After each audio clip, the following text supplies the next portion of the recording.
For decades, my firm's legacy spanned 3 continents, marked by gleaming structures of glass and steel. These were cathedrals to commerce, monuments to ambition, and meticulous design. Now, at 72, I was building a low, crumbling fieldstone wall in my coastal home's garden. Retirement felt less like liberation and more like an echoing silence in an oversized hall. My hands, once guiding blueprints, now fumbled with a trowel and mortar, trying to fix old stones. The wall was a mess, a metaphor for my post-career life, threatening collapse. My daughter, Sarah, 2,000 miles away, had called last week. "How are you filling your time, Dad?" she'd asked, a 40-year conversation. "I'm stabilizing the retaining wall," I'd replied. "It's a foundational repair." Sarah laughed. "Of course you are. Why fix anything less than a foundation?" The conversation ended quickly, a shared blueprint of avoidance. I had spent her childhood building an empire, leaving her alone with structural stability and no warmth. I built things that lasted, but not relationships. As I cleared the final loose stones, my trowel struck something smooth.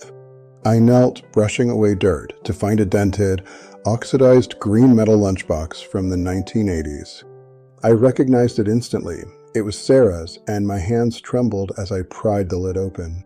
Inside, sealed against the elements, was a tiny museum, a dried, flat sunflower head.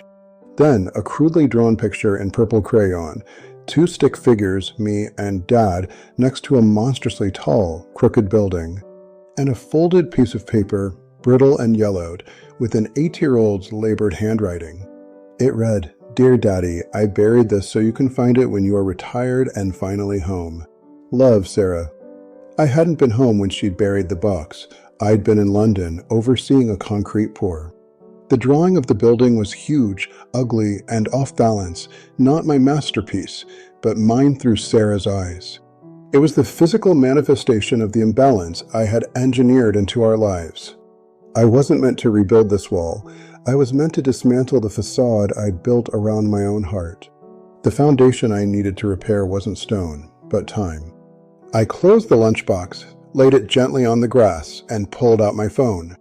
My message to Sarah: "I finally found the treasure we buried when you were 8. Do you remember what movie we saw that weekend?" The phone vibrated instantly, a 2-word reply, "E.T." I smiled, a deep, full, unburdened expression that felt unfamiliar but perfect. I picked up my trowel again, but my gaze was on the phone, waiting for the next exchange.